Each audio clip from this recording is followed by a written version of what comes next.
सूरज और चांद की कहानी तो हम सबने सुनी है ना। मिडिल क्लास की सैलरी भी कुछ वैसी ही होती है।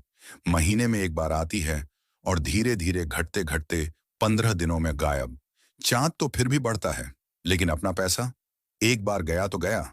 अगले 15 दिन उधार, कर्ज या बची खुची सेविंग से काम चलाना पड़ता है।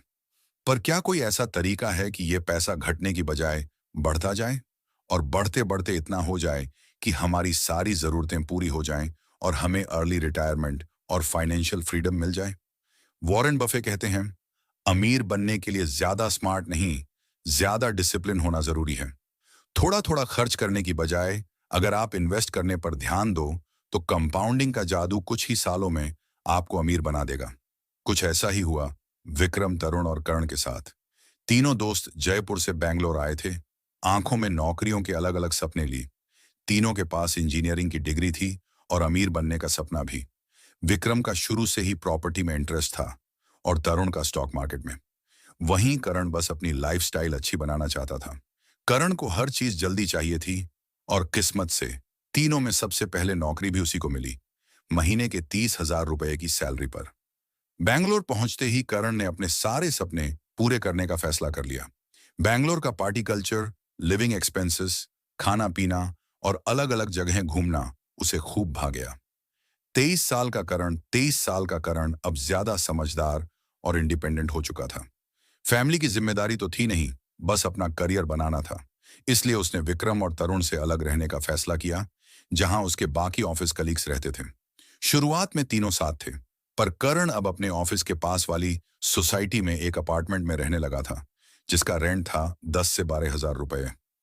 यह जगह उसके ऑफिस से नजदीक भी थी। वहीं विक्रम और तरुण होसुर रोड पर रहते थे, जहां रेंट और प्रॉपर्टीज काफी सस्ते थे और अपॉर्चुनिटी ज्यादा थी। विक्रम को शुरू से ही रियल एस्टेट में इंटरेस्ट था। जब वह होसुर रोड शिफ्ट हुआ, तो शुरू के 3-4 महीने उसके पास नौकरी नहीं थी। वह अपने पिताजी से पैसे मंगवाकर अपना खर्चा चला रहा था।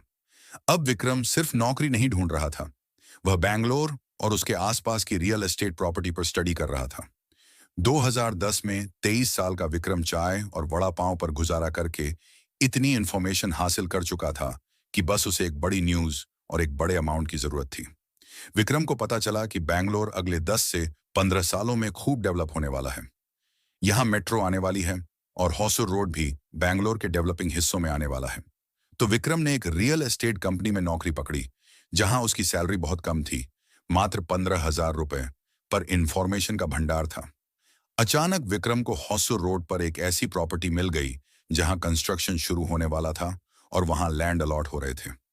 विक्रम ने अपने पापा को फोन करके 15 लाख रुपए इस प्रॉपर्टी में इन्वेस्ट करने के लिए कहा और यह वादा किया कि 10 साल के अंदर अंदर यहां डेवलपमेंट होने वाला है और हमें इसी से 3-4 प्रॉपर्टी खरीदकर पूरी तरह से फाइनेंशियल फ्री होना है।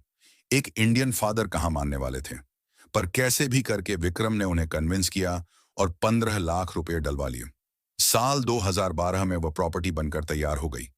उसके साथ ही वहां शॉपिंग कॉम्प्लेक्स, हॉस्पिटल, स्कूल बना। विक्रम ने वह प्रॉपर्टी रेंट पर डाली और 2% का रेंटल यील्ड निकला। अब विक्रम की प्रॉपर्टी का दाम बढ़ता जा रहा था और शुरुआती 5 सालों में उसकी प्रॉपर्टी ने रंग दिखाना शुरू कर दिया। 5 साल में उसकी प्रॉपर्टी की वैल्यू 35 लाख रुपए हो चुकी थी और उसे मंथली 70,000 रुपए रेंट आने लग गया था। साथ ही उसकी जॉब भी अच्छी होती जा रही थी। ये दिखाता है कि विक्रम ने पैसा कमाने से भी पहले उसको ऐसी जगह इन्वेस्ट करने के बारे में सोचा जहां उसको फ्यूचर में इनकम आती रहे। वहीं दूसरी तरफ करण 2012 में 26 साल का हो चुका था और अब उसकी लाइफ पूरी तरह से चेंज हो चुकी थी। उसे बैंगलोर के फ्लैशी कल्चर की आदत लग चुकी थी और अब वह लाइफ के बड़े बड़े परचेज बिना कोई सोचे समझे करने लग गया था। 50,000 रुपये सैलरी होने के बाद और 3 साल नौकरी करने के बाद करण हर वह काम करने लग गया था जो उसके कलीग्स किया करते थे। उसके दोस्तों ने गाड़ी खरीदी तो करण का भी मन हुआ कि अपनी गाड़ी ली जाए। भाई साहब शोरूम में जाते हैं और इन्हें पसंद आती है 7 लाख रुपए की सेडान गाड़ी। अब 7 लाख रुपए एक साथ तो नहीं थे, तो बनवा ली ईएमआई। अब आप यहां देख सकते हैं कि रेंट के साथ साथ करण का 15,000 रुपए का एक और फिक्स्ड खर्चा हो गया है। 50,000 रुपए की सैलरी में करण 12,000 रुपए रेंट पे करता था और 15,000 रुपये गाड़ी की ईएमआई, यानी 27,000 रुपये का खर्चा फिक्स्ड। अब गाड़ी आ गई थी, महंगी बातचीत हो गई थी, तो अब तो जीवन में किसी हमसफर का आना बनता था। और लाइफ पार्टनर आते ही करण ने अपने आप को ऐसे प्रेजेंट किया जैसे उसके पास बहुत पैसा है और वह खूब पार्टी और मजे करता है। करण की पार्टनर ने भी अपने मन में करण के लिए वही इमेज बना ली, और अब करण के पास 23,000 एक्स्ट्रा बचते भी थे और वह भी नहीं बच रहे थे। धीरे धीरे टाइम बीतता गया। करण अच्छी जॉब की तलाश में स्विच करता रहा। उसने अपनी फैमिली बनाई, शादी करी, पर इस बीच में वह जब भी अपने दोस्तों के बारे में सोचता, तब उसे यही लगता कि यार मैं कहां से कहां आ गया हूं और वह लोग अभी वहीं के वहीं पड़े होंगे। फाइनली 11 साल काम करने के बाद जब करण 37 साल का हो चुका था, तब उसे एक ऐसा अपार्टमेंट पसंद आया जो फुली फर्निश्ड था और उन्हें 1 करोड़ रुपए में मिल रहा था। अब 1 लाख रुपए की सैलरी वाला आदमी, चलो दोनों मियां बीवी की कंबाइंड इनकम 2 लाख रुपए भी मान लो, तो 1 करोड़ रुपए तो एक साथ अफोर्ड कर नहीं सकते थे। इसलिए उन्होंने, वह विक्रम की ही प्रॉपर्टी थी, एग्जैक्टली वही प्रॉपर्टी जो उसने 2012 में 15 लाख रुपए की खरीदी थी। और अब आप यहां देख ही सकते हो कि 11 साल बाद, यानी 2023 में, जब वह अपनी प्रॉपर्टी बेचने गया, तब उसकी वैल्यू 2 करोड़ 50 लाख रुपए हो चुकी थी और उसने करण को वही फ्लैट 1 करोड़ में बेचा। दरअसल ये परिवर्तन इसलिए हो पाया क्योंकि 2012 में दिखने वाला होसुर रोड अब 2023 में कुछ ऐसा दिखता था जहां सब कुछ पूरी तरह से डेवलप्ड हो चुका था। विक्रम ने जो स्पेकुलेट करके प्रॉपर्टी का दाम खेला था, वह बिल्कुल सही बैठा और अपनी नौकरी के साथ साथ कमाई हुई अर्निंग्स को वापस रियल एस्टेट में इन्वेस्ट करते करते अब उसके पास बैंगलोर में 4 प्रॉपर्टी थी, जिसमें से एक खरीदी करण ने। जैसे ही करण ने विक्रम को देखा, वह हैरान हो गया और विक्रम ने उससे मिलने के बाद बताया कि भाई, मैंने इन 13 सालों में 4 प्रॉपर्टी खरीद ली हैं। दरअसल मैं बैंगलोर में तब इन्वेस्ट किया था जब वह डेवलप हो रही थी और रियल एस्टेट प्रॉपर्टी के रेट्स भी और आसपास होती डेवलपमेंट के साथ रेंट भी इंक्रीज हो जाते हैं, यानी पावर ऑफ कंपाउंडिंग के साथ पावर ऑफ रेंटिंग भी।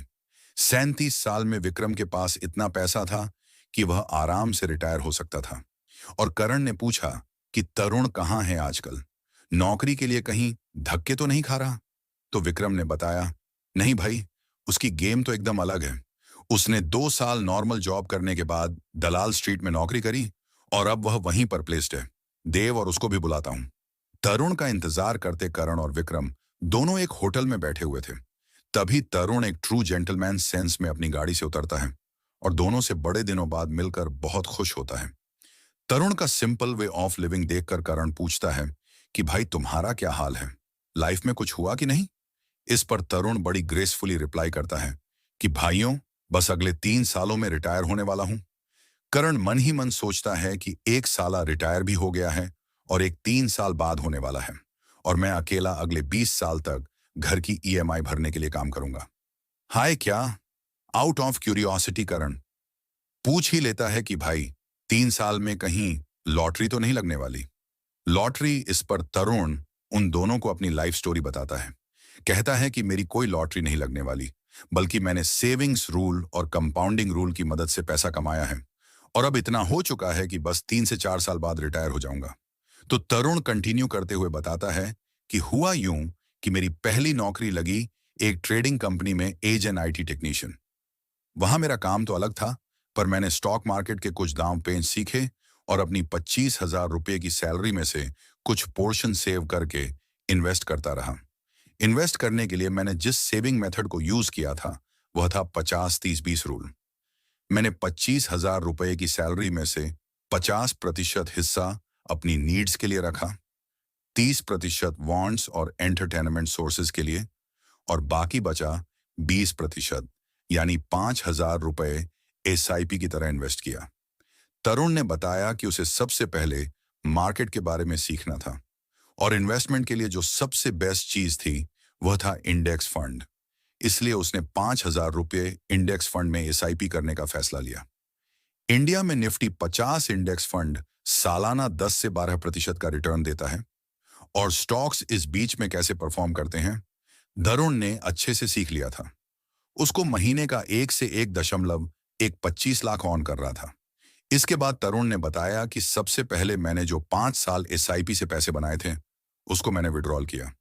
उसने बताया कि 5 सालों में उसने निफ्टी 50 इंडेक्स फंड, जो ऑन एन एवरेज सालाना 10 से 12% का रिटर्न दे रहा था, वहां से उसके 5,000 रुपये 10% के स्टेप अप से 5 सालों में 6,20,000 बन चुके थे। इन 6,20,000 में से उसने 8,000 एक्स्ट्रा ऐड किए और सबसे पहले 7 लाख की लमसम पर। तरुण जानता था कि अर्ली रिटायरमेंट के लिए सिर्फ इतना काफी नहीं था, इसलिए उसने निफ्टी 50 इंडेक्स फंड में फिर से एसआईपी करने का फैसला किया, पर इस बार 5,000 रुपये की नहीं, बल्कि एक तगड़े अमाउंट की। तरुण चाहता था कि वह मात्र 10 से 12 साल में 1 से 1 करोड़ 50 लाख के अमाउंट को सिक्योर करने के बाद रिटायर हो जाएगा, जिसके लिए उसने 1,20,000 की इनकम में से 30,000 पर मंथ इन्वेस्ट करेगा और बटा 7/2 का रूल कंपाउंडिंग का यूज करेगा।